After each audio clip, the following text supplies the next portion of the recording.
Saya tak nafikan pilihan macam ni. Betul, saya dan isteri selalu pilih full board. Walaupun full board masih boleh lama duduk kat masjid. Ikut macam mana kita nak urut. Betul. Okay, video yang lepas saya recommend untuk orang yang ambil package tak ada makan. Maksudnya hotel sama ada tak ada makan tu ataupun breakfast saja. Sebab itu adalah favourite saya sendiri. Betul. Dan yang ni pun betul juga. Dia tak ada, sebab tu saya kata dia tak ada salah dan betul. Dia betul dan betul. Dua-dua betul. Tapi yang mana lebih memudahkan kita? Saranan saya, kalau orang macam saya suka berjalan, suka bebas, suka explore macam-macam jenis makanan, tak payah ambil makan.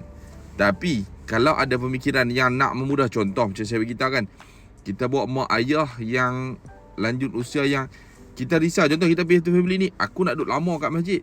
Nanti macam mana kalau mak aku ke ayah aku balik duduk kat hotel, mereka nak makan, mereka nak kena cari makan macam mana? Maksudnya nak berpecah. Yang tu ambil makan tak apa. Atau bawa anak-anak kecil kan, duk fikir susah nak cari makan, makan tak ikut time. Jadi nak makan yang fix, ikut masa. Yang ni sebab tu macam Tuan Abusu ni, Tuan Haji Abusu kita ni, ambil full board. Betul. Sebab full board lebih sesuai untuk family Tuan Abusu. Jadi sebenarnya dua-dua okey, cuma atas kita apa plan dan perancangan kita nak macam mana.